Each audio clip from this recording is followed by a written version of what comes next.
খারিজা বানিয়াদহ 2 জন BJP কর্মী তৃণমূলে যোগদান। মঙ্গলবার রাত আনুমানিক 8টা নাগাদ দিনহাটা 2 নম্বর ব্লকের গোবরাছড়া নয়াহাট গ্রাম পঞ্চায়েতের খারিজা বানিয়াদহ গ্রামে তৃণমূল কংগ্রেসের খুলি বৈঠকের মাধ্যমে একটি যোগদান কর্মসূচি আয়োজিত হয়।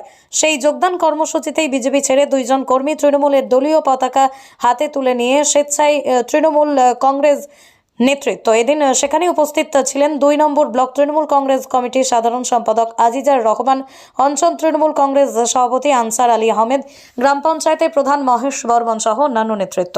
আইডিয়াল ন্যাশনাল একাডেমি বালকদের একটি আদর্শ আবাসিক শিক্ষা প্রতিষ্ঠান। এখানে অডিও ভিজুয়াল ও আধুনিক শিক্ষার পাশাপাশি ধর্মীয় শিক্ষা প্রদান করা হয়। সেই সাথে ছাত্রদের সুস্বাস্থ্য বজায় রাখতে মাঝে মাঝে অভিজ্ঞ ডাক্তারদের দ্বারা চেক আপ করানো হয় ও সুষম খাবার প্রদান করা হয়। আপনার সন্তানের সুস্থ, সুন্দর ও উজ্জ্বল ভবিষ্যৎ গড়ে তুলতে চলে আসুন দিনহাটার বাবুপাড়া 2 নম্বর ওয়ার্ডে আইডিয়াল ন্যাশনাল একাডেমি মিশনে, অথবা যোগাযোগ করুন 9800711212 অথবা 9932230750 এই নম্বরে। গোবরাছড়া নয়াহাট গ্রাম পঞ্চায়েতের খারিজা বানিয়াদহ গ্রামে সন্তোষ রবিদাস ও শক্তি প্রমুখের নেতৃত্বে বিজেপি ছেড়ে স্বেচ্ছায় তৃণমূল কংগ্রেসে 20 জন তৃণমূল বিজেপি কর্মীকে নিয়ে তৃণমূল কংগ্রেসে যোগদান আজকে করতেছে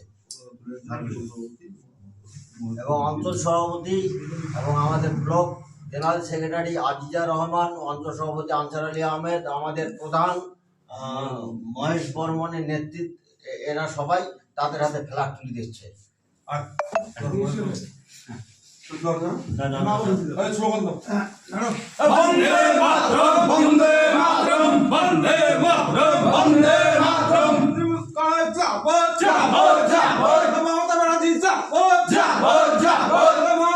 নেতৃত্বে আমরা সবাই লড়ছি, লড়বো, লড়ছি, লড়বো।